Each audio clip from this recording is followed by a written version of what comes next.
மனிதர் மண்ணுக்கும் மக்களுக்கும் அறக்கட்டளையை உருவாக்கி பல நல்ல விஷயங்களை தொடர்ந்து செய்து கொண்டிருக்கக்கூடியவர். இன்றைக்கு படத்தை வாழ்த்தி படக்குழுவை வாழ்த்துவதற்காக வருகை தந்திருக்கக்கூடிய நடிகர் சௌந்தரராஜன் அவர்களை பேசுமாறு அன்புடன் அழைக்கிறோம்.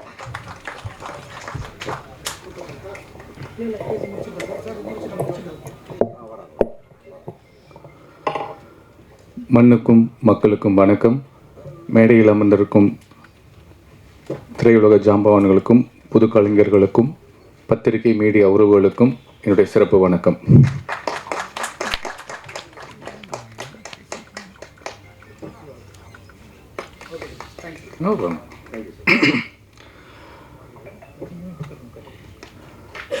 இந்த இசை வெளியீட்டு விழாவுக்கு என்னை அழைத்த என்னோட பிஆர்ஓ சதீஷ், சுந்தர் அண்ணன் அண்ட் என்னோட செல்லக்குட்டின்னு தான் சொல்லுவேன், சுரேஷ் அண்ட் தர்மா, அவங்க தான் என்னை கூப்பிட்டாங்க. எனக்கு இந்த படத்தை பற்றி எதுவுமே தெரியாது.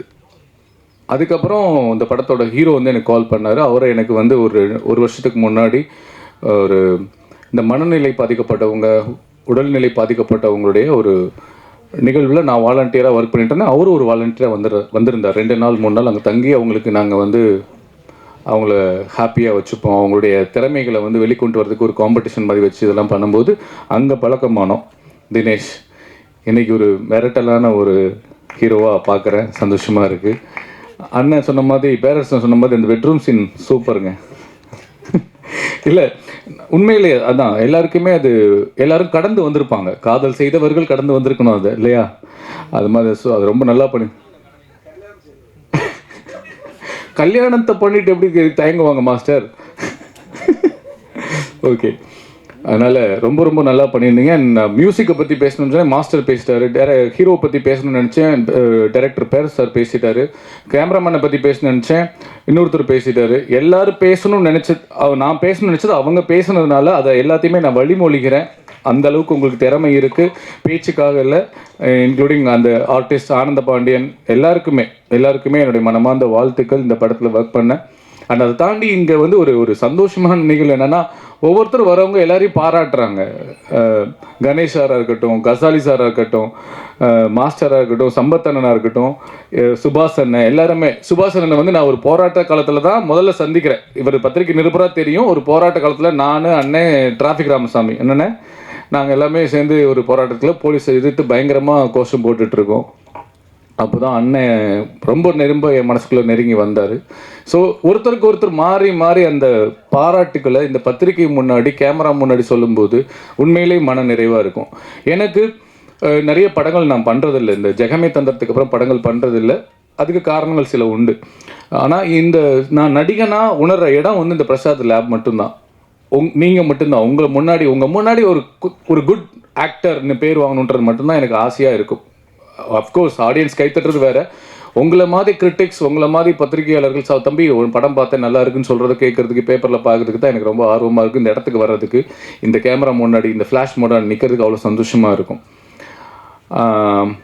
அதெல்லாம் தாண்டி இப்போ ஒரு படத்துக்கு மற்றவங்களை பாராட்டும் அந்த குணம் உண்மையிலே இங்கே எல்லாருக்குமே சூப்பராக இருந்தது. இந்த பாசிட்டிவிட்டி, இந்த வைப்புன்னு சொல்லுவாங்களே, இது ரொம்ப அழகாக இருக்குது. இந்த வைப், ஒட்டுமொத்த வைப்பும் உங்கள் படத்துக்கு மிகப்பெரிய ஒரு பிளெஸ்ஸிங்ஸ் அப்படின்னு நான் சொல்லுவேன். யாது மாதிரியான டீமுக்கு பிளெஸ்ஸிங் சொல்லுவேன்.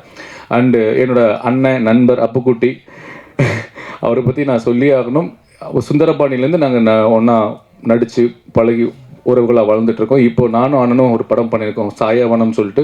செப்டம்பரில் ரிலீஸ் ஆக போகுது. 2 பேருமே நடிச்சிருக்கோம். சூப்பராக மிரட்டியிருக்காரு அண்ணன்.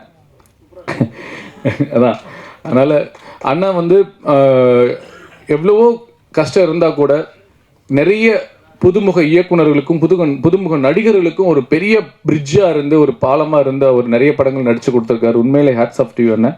வாழ்த்துக்கள். தினேஷ், மறுபடியும் இந்த படத்தில் ஒர்க் பண்ண எல்லா டெக்னீஷியன்ஸ்க்கும் என்னுடைய மனமார்ந்த வாழ்த்துக்கள். அண்ட் இதை நான் ஒரு விஷயந்தான் பேசிட்டு போகணுன்னு நினச்சேன்.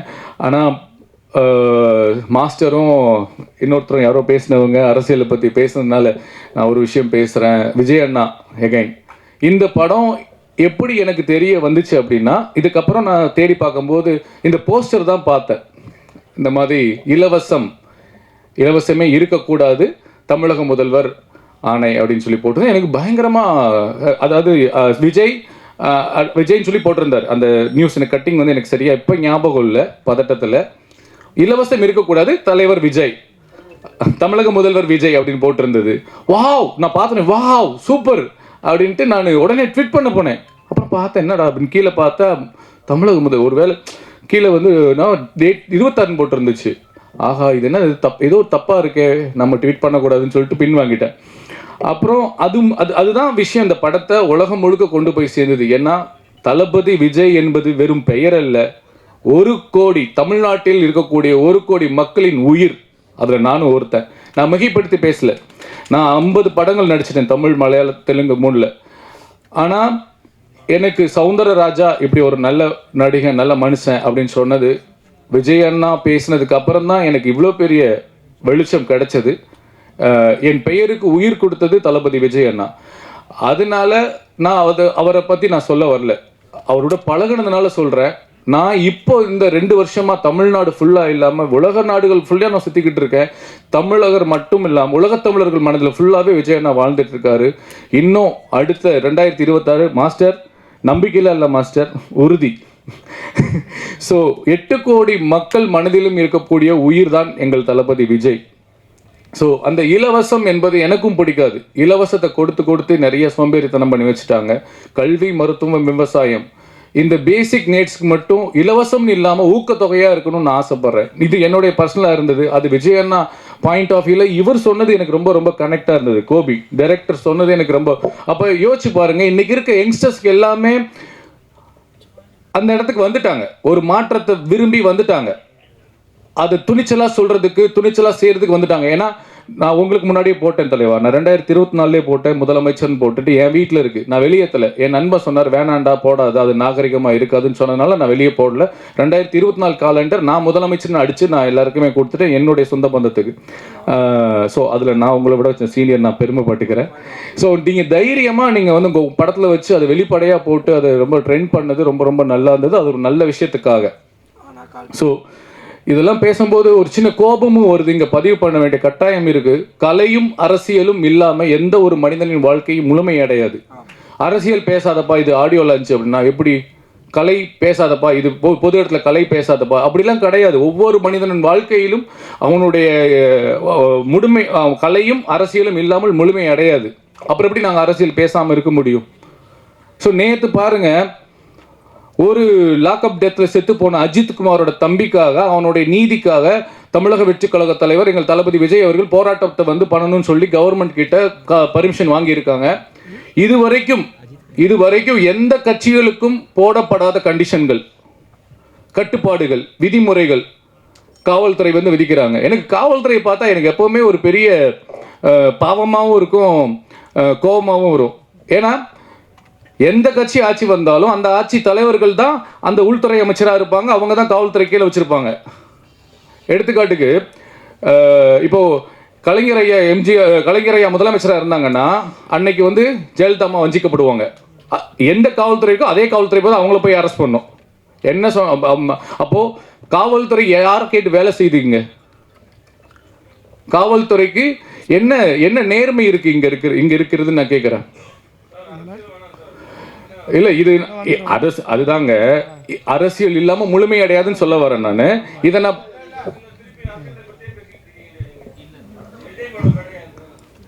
ஓகே